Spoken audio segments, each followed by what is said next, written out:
Amém? E dentro disso, tema desta manhã é o crente sabichão.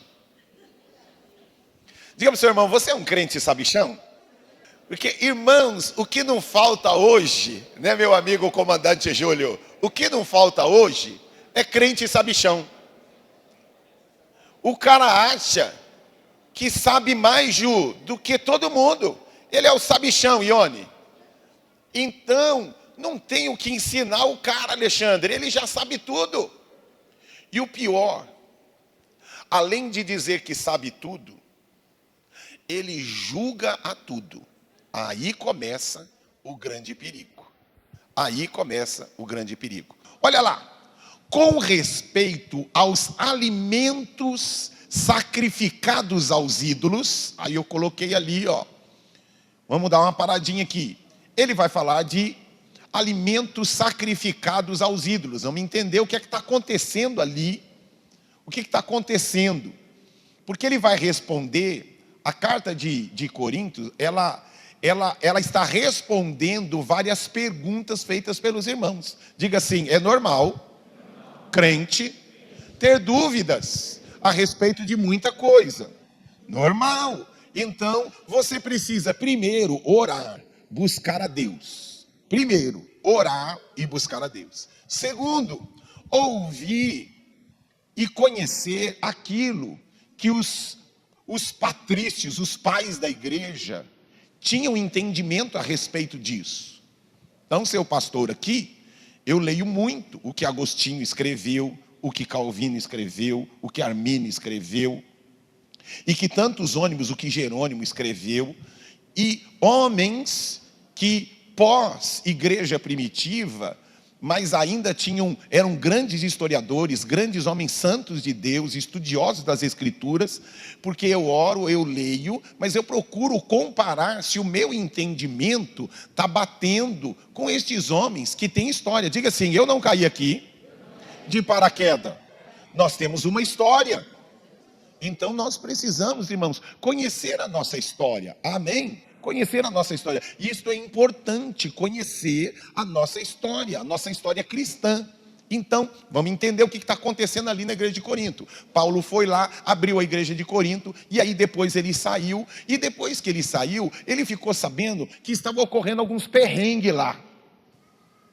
Como diria, né?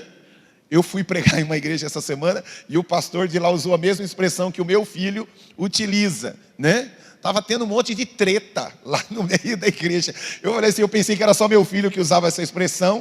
E aí eu fui lá, uma igreja linda, maravilhosa, apóstolo Anderson, não conhecia, conheci lá no Taboão da Serra, Tabernáculo de Glória é o nome da igreja. Eu fui pregar uma quinta-feira, irmão, estava bombando, 800 pessoas lá na igreja. E ele usou essa expressão, né? Que muitas vezes ocorrem algumas tretas no meio da igreja. E ocorre. Diga para o seu irmão, não arranje treta comigo não. Diga para ele assim, não arranje treta comigo não. O que é treta, irmãos? Porque eu que sou, né, mais Marcos, um cara mais conservador. O Marcos é todo modernoso. Mas eu, né, irmão Toninho, que sou um cara mais conservador, precisei ir lá para o Google para entender o que é treta. O que é treta, né, André? Então, treta muitas vezes a gente não bate a nossa opinião, a nossa forma de enxergar, a nossa forma de avaliar e de julgar as coisas. Então, Paulo, vendo que estava ocorrendo muita treta naquele lugar, muita confusão, muita discórdia, ele escreve, Nunes, e procura ajudar e orientá-los naquilo. E uma das grandes brigas ali é que na época o mundo aquela região era extremamente pagã e idólatra. Lembra? Já falei de Afrodite, já falei lá de Apolo. E o que ocorre? Não só o povo judeu que sacrificava ao Senhor. Também, naquela época, o sacrifício era normal em todas as religiões pagãs. Eles também matavam e sacrificavam animais. Agora imagina lá naquela região de Corinto, com grandes templos lá, que era o de Afrodite e de Apolo, e então eles levavam que tipo de coisa para os deuses? A melhor. Seguia o mesmo princípio nosso. Olha que coisa. De oferecer o melhor. Então eles levavam o melhor da carne, o melhor da comida, e eles sacrificavam a Afrodite. Só que o povo todo levava, e não tinha tanto sacerdote assim para comer tudo aquilo. O que eles entregavam lá no templo? E o que ocorre? Aquela carne os sacerdotes comiam, só que tinha carne demais. Então, o que os sacerdotes de Apolo, os sacerdotes dos deuses lá de Afrodite, o que eles faziam? Eles pegavam aquela carne e faziam uma grande festa. Juntava, e aí era picanha para tudo quanto é lado, contra filé. Imagina corintiano lá, irmãos. Os caras, um bacanal louco lá. Então, comia lá dentro do templo. Só que mesmo assim, ainda sobrava muita comida. Muita comida, porque eles recebiam muito. Alce, o que eles faziam então? Levavam aquelas carnes e vendiam nos mercados de Corinto. E o que se vendia tinha vindo da onde? Tinha vindo da onde? Do culto pagão, do culto idólatra. E eles vendiam, estou contando história aqui para vocês entenderem o que estava acontecendo lá. Aí se vendia. Quando você chegava lá, um exemplo, no açougue, para comprar, a melhor carne que estava sendo vendida lá no açougue, na verdade, veio da onde? Tinha carne que não era, mas a maior parte tinha vindo lá do templo. Tinha sido o que sobrou, que os ídolos lá e os sacerdotes, as prostitutas cultuais não pegaram. Então iam lá. Aí o que ocorre? Começou a ter as tretas. Porque o povo se convertia e dizia assim, alguns deles, nós não podemos comer dessa carne. Porque eles lembravam que quando eles comiam aquela carne, era uma carne sacrificada a ídolos. Então, trazia para eles a lembrança da vida pagã, onde eles não adoravam o verdadeiro Deus. E isso, eles se sentiam ofendidos. Eu não posso comer essa carne, porque quando eu comia essa carne, eu estava adorando a Afrodite, eu estava adorando a Apolo, eu estava adorando, e aí, os vários ídolos que ocorriam naquela época. Então, eles falaram assim, eu não posso comer essa carne, porque eu comia isso, uma prática antiga. Vamos dar uma apertada, trazer para a nossa realidade? Tem muita gente que se sente mal quando eu falo a respeito de futebol. Aqui. Por quê? Porque ele tem a lembrança que quando ele ia para estádio, ele saía de lá mamado, ele ia para estádio para brigar. Ele não ia estádio só para assistir o jogo. Ele ia para o estádio. Eu tive um tio meu, já falecido, mas o meu tio ia para o estádio, se ele não voltasse dizendo, derrubei 3 na porrada, ele voltava, ele não chegava em casa. E ele ia para provocar mesmo, não é que alguém provocou ele ia provocar alguma coisa para poder dar um monte de soco, né? É parente nosso, que ia lá para o estádio, e a alegria dele, quando ele chegava em casa todo sangrando, derrubei 4 hoje, né? Com todo respeito, mão tonta, meu tio. Por quê? Mas ele não era cristão. Então tem muita gente que quando a gente brinca, por exemplo, eu brinco a respeito de São Paulo, Corinthians, né? Palmeiras, para mim, eu estou me divertindo e brincando. Eu não tenho problema, mesmo sendo São Paulino, se um dia meus filhos, pai, você vai com a gente assistir um jogo do Corinthians? Para mim, eu não tenho problema. Isso para mim é motivo de brincar, de me divertir. Só não posso revelar para o meu filho que lá no estádio eu estaria torcendo para o time que vai estar jogando contra. E eu vou precisar me segurar para não gritar, né, quando o outro time fizer gol, senão eu apanho do estádio inteiro. Mas o que eu estou querendo colocar para vocês é que, por causa do meu passado, eu não tenho problema com isso. Isto parece ser simples, mas para muita gente não é. E isto levou Paulo a escrever, porque os irmãos estavam tendo muitos problemas. Vamos trazer um pouco mais para a realidade hoje. Tem gente que não come carne de porco, porque alguns vieram da adventista, ou de alguma outra, né? De alguma outra igreja, e aonde eles aprenderam que carne de porco, comer carne de porco é pecado. Aí quando chega, aí você convida o irmão para ir na sua casa. E um sábado, o que você prepara para ele? Feijoada.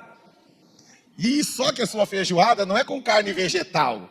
Tem lá, meu irmão, tem torresmo, né? Tem linguiça, costelinha. Aí o irmão, quando entra na sua casa, fala: o quê? Você vai comer isso? Eu pensei que você fosse crente. Mas eu sou crente. Não, mas crente que é crente não come carne de porco. Já viram essas polêmicas? Tem. E é esse tipo de coisa que Paulo está escrevendo esta carta, e em especial agora esse capítulo 8. Deu para contextualizar e entender? Porque senão a gente... Mas por que ele está escrevendo isso? Não tem nada a ver com o momento que a gente vive hoje. Tem sim. Porque tem muita gente que já se escandalizou. Teve uma vez um irmão que veio me procurar, falou: pastor, por favor, nunca mais fale a respeito de futebol. Porque eu me lembro, eu saía, né, eu chegava em casa embriagado. Mas eu procurei ensiná-lo e tratá-lo. Falei: não é isso. Aí eu procurei mostrar algumas outras coisas erradas que ele fazia. Aí eu peguei e falei para ele: quem é que está mais errado? Falei: pastor, pode continuar falando do São Paulo. Então, mas nós temos, repita comigo, eu também tenho uma facilidade muito maior em avaliar o que o outro faz de errado do que aquilo que eu faço de errado. Ai, pastor, eu não. Você também, filho. Todos nós temos uma facilidade muito maior, e por isso a gente precisa se vigiar. Porque muitas vezes a gente está se afastando de gente que é uma bênção. Mas ao mesmo tempo também vou pontuar aqui que algumas coisas a gente precisa tomar cuidado. Porque a nossa liberdade não pode se tornar libertinagem. Amém? Como eu já preguei recentemente, não brinque com o pecado, porque o pecado mata. E tem gente que está usando da liberdade e trilhando um caminho perigosíssimo. Perigosíssimo. Assim como o crente precisa crescer de glória em glória, também um abismo chama outro abismo. Você fez uma coisinha, vai fazendo outra, vai fazendo outra. Quando você vê, você está lambuzado no pecado. E aí, meu amigo, só o Senhor Jesus. Vamos lá. Vamos continuar então. Como veio aqui para mim, ai que benção. Vamos lá. Com respeito aos alimentos sacrificados aos ídolos, sabemos que todos temos conhecimento. Cadê? Vamos lá aqui. Vamos aqui. Sabemos que todos temos conhecimento. O conhecimento, ele traz o que, irmãos? O conhecimento traz o que? Orgulho. E nós precisamos tomar muito cuidado com isso. Mas o amor, ele faz o quê? O que o amor faz? O amor edifica. Como eu e você precisamos tomar cuidado. Porque eu me lembro há muito tempo, eu ouvi uma frase que dizia o seguinte: o humilde deixa de ser humilde quando ele descobre que ele é humilde. Eu falei: nossa, irmã Maria, eu sou tão humilde. Acabou a humildade, irmã. Porque ele está orgulhoso da humildade dele. Já não tem humildade nenhuma mais. Então eu e você precisamos tomar muito cuidado. Porque quanto mais nós conhecemos a Deus, um homem, alguns atribuem essa frase a Sócrates, eu não sei, eu discordo, mas assim, pode ter sido Sócrates, mas a frase ela é coerente. Uma coisa sei, que nada sei. Vamos repetir? Uma coisa sei, que nada sei. Eu e você precisamos tomar muito cuidado, porque eu estimulo, e eu quero que você faça isso, gaste tempo com as Escrituras. Ore, busque a Deus, adquira conhecimento. Nós vamos ter daqui a pouquinho a formatura de pessoas que fizeram o curso de fé e finanças, e também o curso de educação de filhos. Adquira conhecimento. Todavia, quando você realmente está crescendo em conhecimento, você descobre que nada conhece. Quanto mais conhecemos a Deus, irmãos, ouça aqui algo que eu vou falar que é importante. Nós vamos passar a eternidade, Marcelo, conhecendo a Deus, e nunca o conheceremos na sua plenitude, porque Ele é Deus. Vamos aplaudir o soberano? Então, mas será algo maravilhoso, porque quanto mais você o conhece, menor você se sente e mais carente de conhecimento. Agora, tem gente, irmãos, que parece pavão. Então, estufado, com peitão estufado, como se fosse o Megamente, né? O Megamente. Então, menos. Quando eu entrei no seminário teológico, a gente, depois de 6 meses estudando, quando a gente começa a estudar, a frase do primeiro ano. No primeiro ano de teologia, você descobre que não sabe nada. Aí no segundo ano, poxa, já sei bastante coisa. Terceiro ano, nossa, eu já conheço muita coisa. Quarto ano, já descobri que não conheço nada ainda. Então, aquele que estudou de forma coerente e correta, este é o estudante saudável, porque no começo você descobre que não sabe nada, começa a conhecer um pouquinho, você acha que sabe, mas quando você vai conhecendo mais, nossa, quanta coisa eu preciso conhecer ainda. Teve um irmão, querido, amado, precioso, mas começou a estudar. Falei assim, nossa, o cara está se sentindo doutor em teologia e é um analfabeto de Bíblia ainda. Aí alguns até acharam que eu estava ofendendo o irmão. E eu não estava ofendendo, eu estou querendo só chamar a atenção de que na realidade, quanto mais você conhece, mais cuidado você tem nas palavras, nas colocações, e mais espírito quebrantado e humilde você tem. Então, diga para o seu irmão assim, olha, menos pavão. Então, eu coloquei até uma frase lá, que repita comigo assim, o conhecimento pode me levar à soberba. Por isso, irmãos, o conhecimento precisa ser acompanhado de humildade e amor. Tem gente, irmãos, que é horrível você conversar. Tem líder de célula que quando chega um determinado irmão, faz até o sinal da cruz. O líder de célula ora dizendo assim, Senhor de misericórdia, faz aquele irmão faltar. Né? A gente tem que orar para as pessoas virem, mas tem irmão que a gente ora assim, Senhor, se ele não puder vir hoje, obrigado Jesus. Aí até alguns perguntam assim, nossa, o irmão não veio hoje. Aí todo mundo diz, glória a Deus, aleluia, glória a Deus. E por que isso? Porque ninguém se sente à vontade de fazer uma pergunta, de fazer uma colocação. Diga assim, eu preciso inspirar que as pessoas que estão próximas de mim podem errar, e mesmo assim continuarão sendo amadas e valorizadas. Irmãos do céu, e errar não é só os pititicos, Denis, que erram, os grandes erram também. Agora, cuidado, irmãos, não entra nessa vibe louca, demoníaca que nós estamos vivendo hoje nas redes sociais, que aí vem um menino, grava uma briga do pai e da mãe, e aí todo mundo detona o cara teve que sair da liderança da igreja. E eu não entro aqui na linha se está errado ou não, deixa eles. Olha que coisa louca, na igreja de Corinto a gente aprende isso. Os problemas que você tem na sua casa, resolva na sua casa, peça ajuda para os irmãos. Agora, os caras vão para a justiça, e o pior do que na justiça, os caras vão para as redes sociais. Olha como meu pai trata a minha mãe, olha como minha mãe trata o meu pai, olha o que, que negócio louco é esse? Que negócio louco é esse? Como nós precisamos tomar cuidado, irmãos. Tem uma frasezinha de Lutero, eu acho que eu coloquei lá no final, uma frasezinha de Lutero, eu acho que é uma das últimas frases. Olha o que Lutero escreveu de forma poderosa. Lute contra si mesmo. Seu pior inimigo é você mesmo. Não é o pastor David que está falando, Lutero, reformador. Olha como o tempo muda, mas o pecado continua sendo os mesmos, irmãos. Continua sendo os mesmos. Ah lá, vamos lá. Vamos ler juntos? 1, 2, 3. Lute contra si mesmo. Seu pior inimigo é você mesmo.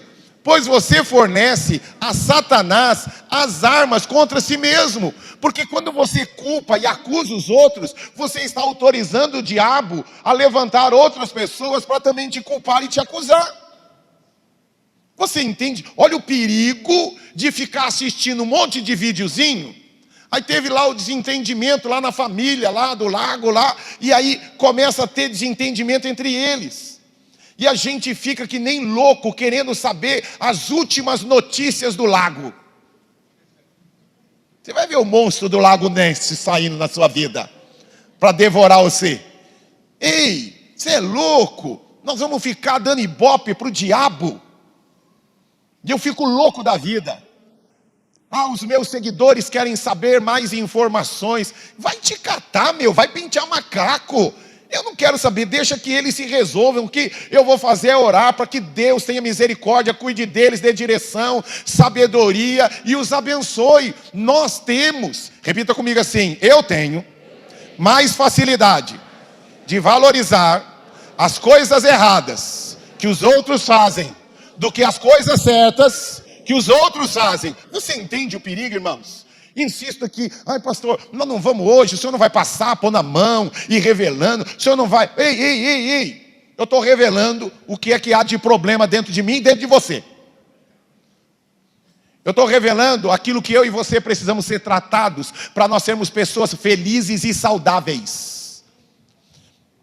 Eu estou revelando para você como é que você vai guardar e proteger sua casa e sua família, que é não ficar olhando o pepino dos outros. E quando você souber, só ore, abençoe e clame misericórdia e fala: Senhor, me guarda e me proteja, guarda a minha casa, guarda a minha família, guarda o meu casamento. Que é o que estava acontecendo lá, os perrengues lá na igreja de Corinto, um metendo o pau no outro porque comia, que coisa horrível, você não pode comer. Aí o outro que comia menosprezava: seu infantil, você acha que não pode comer? Não tem problema nenhum comer. E um ficava zombando do outro, que é para levar ao crescimento. Ao invés de crescimento, Luan, estava levando a soberba, e a soberba precede a ruína. A soberba precede a ruína. É o que estava acontecendo lá. Vamos voltar lá para o textinho. Onde eu parei lá atrás. Onde eu tinha lido até onde, irmãos? Vamos lá. Mas quem ama Deus, este é conhecido por Deus. Diga assim: quando eu amo a Deus, eu sou conhecido por Deus. Diga assim: eu preciso me distanciar de treta e me aproximar de Deus e da sua palavra e da sua presença. Vamos aplaudir a presença de Deus. Então, adquira conhecimento. Tem uma frase que eu coloquei que diz o seguinte: não há maturidade sem conhecimento. Você quer maturidade cristã? Precisa de conhecimento, tem que ter leitura, tem que ter oração e busca de conhecimento. Mas há conhecimento sem maturidade. Tem gente que está alimentando só a mente. Não é alimentar só a mente, tem que alimentar o joelho com oração, dizendo: Senhor, traz, embriaga o meu coração de amor e de compaixão. Senhor, traz, porque às vezes você tem razão, mas o fato de não ter coração destrói tudo que você tem, irmão. Você tem razão em falar com ela aquilo que ela está fazendo mesmo, realmente você tem razão, mas a razão precisa ser embriagada de amor. O filho está errando, a esposa está errando, o irmão está errando, mas antes do conhecimento, você precisa embriagar-se de amor. Essa semana eu estive com um pastor e ele foi desafiado a fazer algo, e eu estava lá do lado, só como um espectador. Ele cometeu alguns erros bíblicos, mas ele estava fazendo, o que ele estava fazendo com muito amor, irmãos. E o que ele falou não vai mandar ninguém para o quinto dos infernos. E eu estava lá, feliz da vida, porque ele estava fazendo algo de forma apaixonada. Ele estava ensinando de acordo com aquilo que ele conhece. E ponto. Ponto. Repita comigo assim: Deus não vai cobrar de mim algo que eu não sei. Mas quando eu sei, Deus cobra de mim. Porque o conhecimento traz responsabilidades, viu, irmãos? O conhecimento traz responsabilidades. Eu me lembro de uma vez, tinha que ser o Davi, né, irmão? Você está lá no Nordeste lá assistindo. Uma vez o Davi chegou para mim e falou assim: pai, não estou gostando dessa vida de adulto, não. Nossa, agora eu que tenho. Ele bateu o carro e eu falei para ele pagar a franquia. Pai, você sempre pagou tudo para mim? Falei, mas bem-vindo à vida de adulto. Quem bateu o carro foi você. Você ficou feliz quando tirou a carta, agora vai ficar triste quando bate o carro, porque você tinha carta para dirigir, agora vai ter que pagar a franquia. Pai, você não vai pagar? Eu falei, não, porque eu sei que você tem dinheiro, mas vai acabar com todo o meu dinheiro. Bem-vindo à vida adulta. Não estou gostando dessa vida adulta não, pai. Não estou gostando não. Aí eu levei ele para almoçar no restaurante, falei, olha, já que você é adulto, meio a meio. Aí não, né, pai? Aí já é exagero, né? Aí já é exagero. Então, o que eu estou querendo colocar é que o conhecimento, ele é importante. Repita comigo, o conhecimento, ele é importante. Mas com o conhecimento, vem a responsabilidade. Amém? Então eu e você precisamos, além de conhecer, nós também precisamos amadurecer. Insisto, a quem muito é dado, bíblico, a quem muito é dado, muito lhe será cobrado. Sequência aqui do texto, verso 4.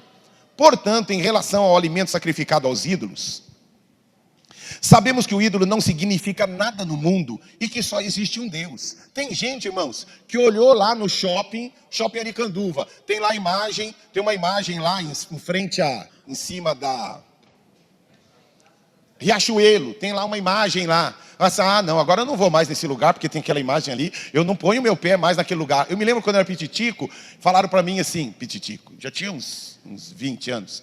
Aí, é que faz tempo, irmãos, faz tempo. Nossa, 20 anos faz tempo. Não ri não, Edson, porque para você também já faz tempo, viu, Reginaldo? Então, o que ocorre? Eu tinha uns 20 anos, quando, eu não lembro se foi o Júlio que falou para mim, que ele era bem mais velho que eu, aí ele chegou e falou para mim assim, olha, Davis, você sabia que o dono do McDonald's, ele é satanista? Então a gente não pode, quantos ouviram isso?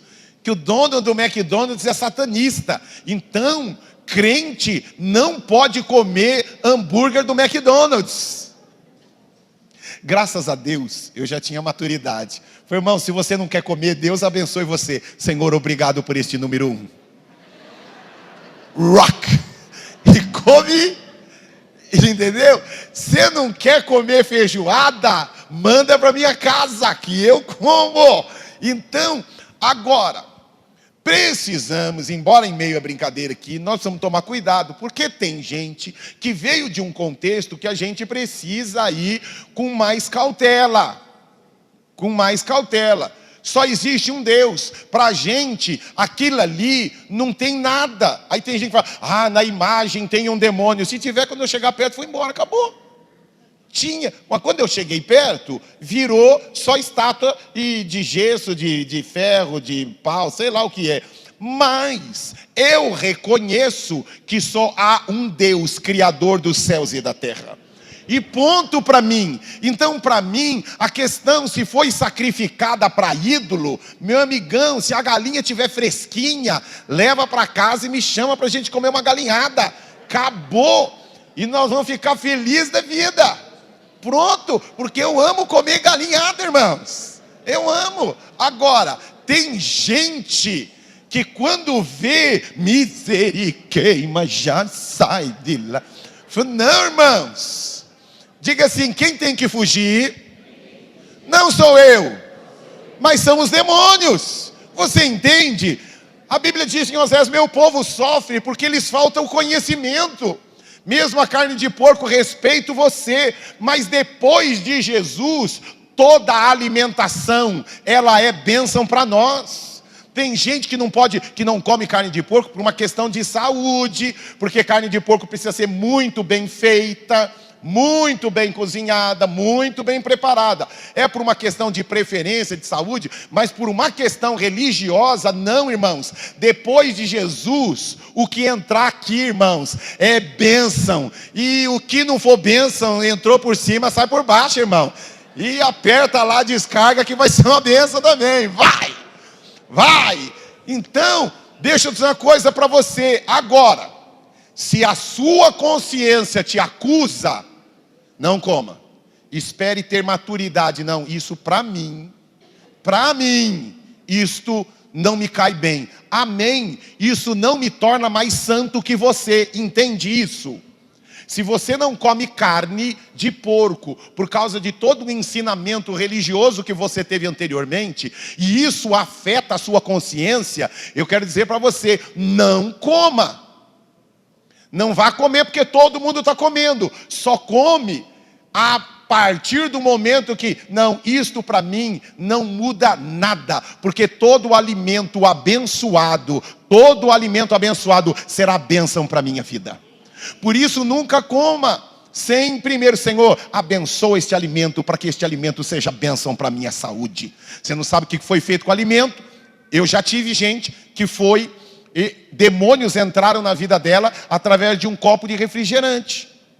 Porque tinham feito trabalhos de feitiçaria que a pessoa que bebesse aquilo, ela receberia. Agora, isso é para a pessoa do mundo, irmãos. Para nós, irmãos, não há praga, não há demônio que resista a um templo do Espírito Santo. Não prestava, irmãos, não prestava. Olha que coisa, diga assim, o justo viverá da fé. E quanto mais fé, quanto mais revelação, quanto mais aproximação eu tiver de Deus, eu posso desfrutar de coisas grandes e poderosas. Uma certa vez, John D. Lake, ele foi orar em uma vila, e aonde aquela vila estava toda contaminada por uma bactéria, e as pessoas estavam morrendo. Uma cidade dos Estados Unidos, joga lá depois lá no Google lá, cidade abençoada por John D. Lake. E o que ocorre? Isolaram aquela cidade e ninguém podia entrar naquela cidade, porque o vírus havia contaminado toda a cidade.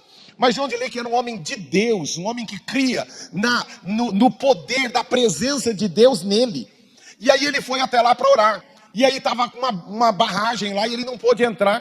Falei assim, mas por que eu não posso entrar? Eu quero orar. Não, mas se você entrar lá você vai morrer. Não, eu não vou morrer. Eu vim para trazer vida, porque a vida está dentro de mim. Aí chegaram para ele e falaram, não, mas o senhor, nós não podemos isso. Aí ele falou, vamos fazer o seguinte, pega alguém próximo aí, vocês têm um resíduo, vocês têm alguma peça, alguma coisa que tem essa bactéria. Aí isso foi acho que anos 80, e já tinha tecnologia para isso, e trouxeram a bactéria, e falou, coloca na minha mão, e pega o microscópio e olha. Quando a bactéria tocou nas mãos de John D. Lake, a bactéria morreu instantaneamente. Olharam para ele e se assustaram, falaram assim, não sei quem é você. Não. Ele disse assim, não sou eu, é o que está dentro de mim. Ele entrou na cidade e toda a cidade foi curada.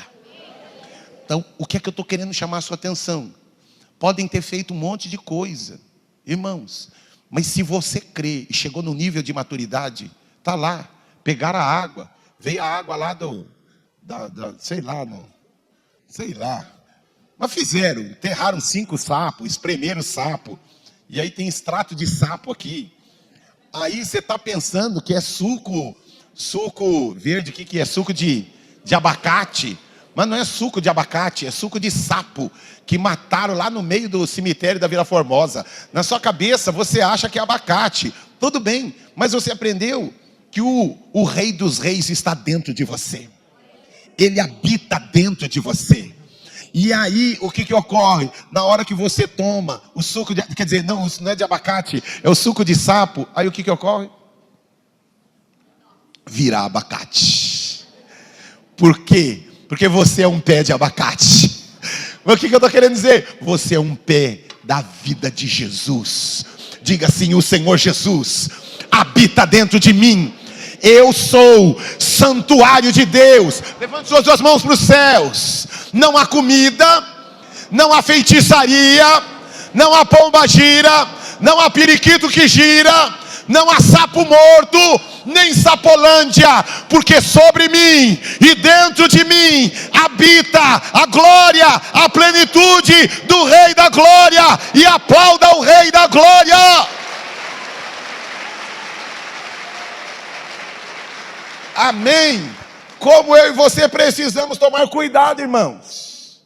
Porque senão a gente fica aquele monte de crente medroso, irmãos. Tem uma galinha, não tem? Uma galinha chamada galinha tô fraco? Não tem uma galinha? Tem crente, irmão, que parece uma galinha, tô fraco, tô fraco, tô fraco, tô fraco, tô fraco, tô fraco. Não, irmãos, você pode estar fraco, mas o forte habita dentro de você. Amém? Mas, vamos lá, continuar aqui, misericórdia. E olha que tem que acabar 10h30 hoje, vamos lá. Verso 7, contudo nem todos têm esse conhecimento. Não vai comendo toda a galinha aí. Só prepare e traz para mim. Aí você não come, eu como. Alguns ainda habituados com os ídolos, comem esse alimento como se fosse um sacrifício idólatra. A lembrança, repita comigo assim, ó. O problema de muita gente está aqui na cabeça. Não tem problema, mas como na sua cabeça, durante muito tempo, aquilo ali era algo errado, então, irmão, é melhor não comer. É melhor não comer, ponto. Vamos lá. Verso 8, a comida, porém, não nos torna aceitáveis diante de Deus. Não seremos piores se não comermos, nem melhores se comermos. Contudo, tenha cuidado para que o exercício da liberdade que vocês da liberdade de vocês não se torne uma pedra de tropeço para os fracos. Então, eu e você precisamos, irmãos, tomar cuidado com a nossa forma de avaliar. Eu sou melhor, eu sou mais santo, eu sou mais maduro. Respeite o outro. A nossa liberdade cristã precisa ser conduzida pelo amor. Ser crente não é viver numa estufa, não posso fazer nada. Mas também você precisa tomar cuidado para não fazer coisas que prejudiquem outras pessoas. Por exemplo, se eu, na minha casa, com os meus irmãos, se nós brincarmos de bingo na minha casa, não tem problema nenhum. Eu nunca entrei numa casa de bingo. Mas tem gente que não pode brincar com bingo. Sabe por quê? Porque já perdeu muito dinheiro e já foi escravo de bingo. E por isso, eu sempre recomendo que quando nós juntarmos a célula, vamos brincar aqui, vamos fazer um bingo aqui, é só para brincar, valendo uma barra de Hershey's Ovo Maltine, ô Senhor, valendo um bolo Prestígio que a Iracema fez, né? Então, deixa eu dizer uma coisa. Cuidado quando você não conhece o contexto de todo mundo, porque embora muita gente está lá brincando, para muita gente aquela brincadeira vai ofender e agredir. Por quê? Porque antes de conhecer Jesus, ela perdeu carro, perdeu casa, perdeu casamento por causa de bingo e outros joguinhos. Então, eu nasci na igreja, eu não tenho problema, como eu já contei aqui, já fui para barzinho com amigos meus, enquanto eles estavam lá enchendo a cara, eu estava tomando a minha Coca-Cola. Para mim, sem problema nenhum. Mas você precisa tomar cuidado.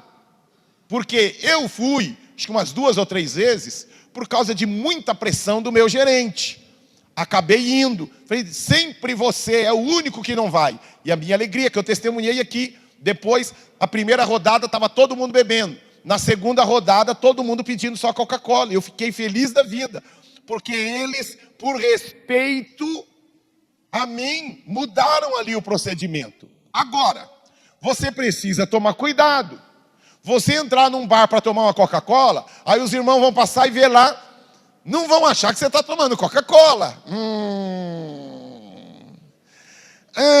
Aquele Alex não me engana, eu sabia. Entendeu? Então, o cara, teve uma recaída. Mas, irmão, sem problema, eu também já tive recaída. Mas você não teve recaída nenhuma, você estava bebendo só uma Coca-Cola. Cuidado com isso. Eu não tomo cerveja, não tomo. Mas tem irmãos que para eles não tem problema nenhum. Agora, também é falta de sabedoria sua você tomar, se para você não tem problema, você tomar uma cerveja, ainda tira a foto e posta no Facebook e no Instagram. Aí eu digo, eis que te digo, servo meu, tu és uma ameba, uma ameba, uma ameba. Por quê? Porque o cara está se expondo sem necessidade nenhuma. Aí algumas pessoas que admiram, que gostam de você e que já tiveram problema com alcoolismo, eu se bebesse não teria problema nenhum. Eu nunca tive problema com alcoolismo. Mas quem já teve problema com alcoolismo, um copinho de cerveja pode levar o cara à destruição. Então precisamos tomar cuidado. Vocês entendem? Então eu fui em um show, em um espetáculo que não é cristão. Vai, filho. Eu não vou. Mas se para você não tem problema nenhum, vai. Agora seja inteligente. Tem muita gente fraca na fé, pequena na fé ainda, que admira você. Aí viu você lá, no show lá, aí você além de ir, ainda posta. Aí um monte de gente que ainda é menino, e olha lá e vê você. E para aquelas pessoas, foi indo de grão em grão. Cuidado. Eu conheço gente que começou primeiro indo num bar, tomando uma cervejinha. Depois foi num show. Depois foi para uma balada. Depois numa balada, foi para uma boate. E depois numa boate. Eu sei do que eu estou falando. Estava numa casa de swing, ele e a esposa. Porque um abismo chama outro abismo. Então a gente precisa tomar cuidado. Então, se para você, ore. Não sou eu que vou dizer, porque crente gosta de ficar perguntando para o pastor. Pastor, eu posso fazer isso? É pecado? Irmãos, nós estamos na graça do Senhor. Você pode todas as coisas. Você que tem que avaliar se aquilo que está fazendo se te distancia ou se te aproxima de Deus. Eu não me sinto bem. Se você se sente bem, se isso não sufoca, meu irmão, é você e Deus. E ponto. Agora tem coisa que nós precisamos também de inteligência, irmãos. Além de ir, ainda o cara pega e coloca nas redes sociais como se todo mundo tivesse que engolir. Só que tem gente que não está preparada para ir para aquele ambiente. Vocês me entendem, irmãos? Nós precisamos cuidar dos pequeninos na fé ainda. Insisto novamente, tem um monte de coisa, irmãos, que a minha consciência não me acusa, mas eu não faço, porque eu tenho responsabilidade para com aqueles que andam comigo, que me acompanham, e eu lido com todo tipo de gente. Não é me colocar numa prisão, mas é que eu não sou escravo disso. Pastor, o senhor bebe vinho? Não bebo, não bebo. Mas por que o senhor não bebe? Porque o senhor acha pecado? Não, por causa das pessoas com quem eu me relaciono. Porque tem muita gente que anda comigo, que se tomar um golinho de vinho, o cara não vai parar no vinho. Vai depois estar na cachaça e eu vou ter que levar o cara derrubado para casa. Então, por amor a eles, eu não faço isso. E deixa eu dizer uma coisa para você, eu não sou escravo. Sem vinho não viverei, sem cerveja não viverei. E se começar a lidar, de repente eu vou para uma região, onde naquela região a grande maioria veio do adventismo, e lá o comer feijoada é uma agressão. Eu não sou escravo do porco, irmãos. Eu gosto de ganhar dos porcos lá no estádio, mas, entendeu? Eu gosto de ganhar dos porcos, mas essa questão de comer, se precisar ficar sem comer porco, eu fico. Eu não sou escravo. Diga assim: o Senhor Jesus, enquanto a banda sobe aqui, o Senhor Jesus me chamou para ser livre. Diga assim: eu sou livre para amar as pessoas, para servir as pessoas. E eu preciso, nesta minha liberdade, muitas vezes negar a mim mesmo. Aí agora é um outro problema, irmãos. As pessoas não querem, Meire, negar a sua vontade. Eu vou sim, eu faço o que eu quero. Não, você não faz o que você quer. Você tem que fazer o que Deus quer que você faça. Ah, para mim não tem problema nenhum ir num barzinho, tudo bem. Mas se Deus falar para você, não vá. O que é idolatria, irmãos? Idolatria é algo que assim, eu faço, não estou nem aí. Eu quero fazer e eu não abro mão, ponto. Isso é idolatria. Isso é idolatria. Eu fiquei tão feliz.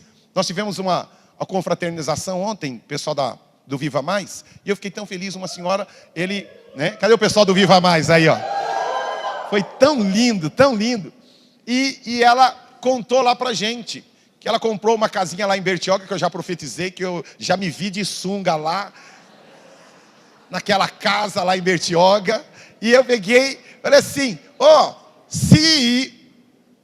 que ela comprou, eles compraram, né, aquele terreno para construir a casa, mas ela disse assim, que aquele terreno e a casa dos sonhos estava se tornando uma alegria exagerada, chegou ao ponto de se tornar um ídolo para o coração dela. E eles não entendiam que mesmo tendo recursos, eles não conseguiam construir. E ela dizia lá, durante 10 anos, pastor, era a maior realização, era o sonho da nossa vida, e a gente não conseguia construir. Até que um dia, eu ouvi aqui, a respeito de idolatrar sonhos. Deus tem prazer em conceder os desejos do seu coração. Desejo, não ídolo. Qual a diferença de desejo e ídolo? Sem aquilo, eu não adoro a Deus. Se Deus não fizer aquilo, eu abandono, eu largo. Isso não é desejo, isso não é sonho, isso é ídolo. Deus não tem prazer no ídolo. E ela dizia lá, quando eu e o meu marido sacrificamos aquele ídolo, as janelas do céu se abriram e a provisão veio e a casa está sendo construída.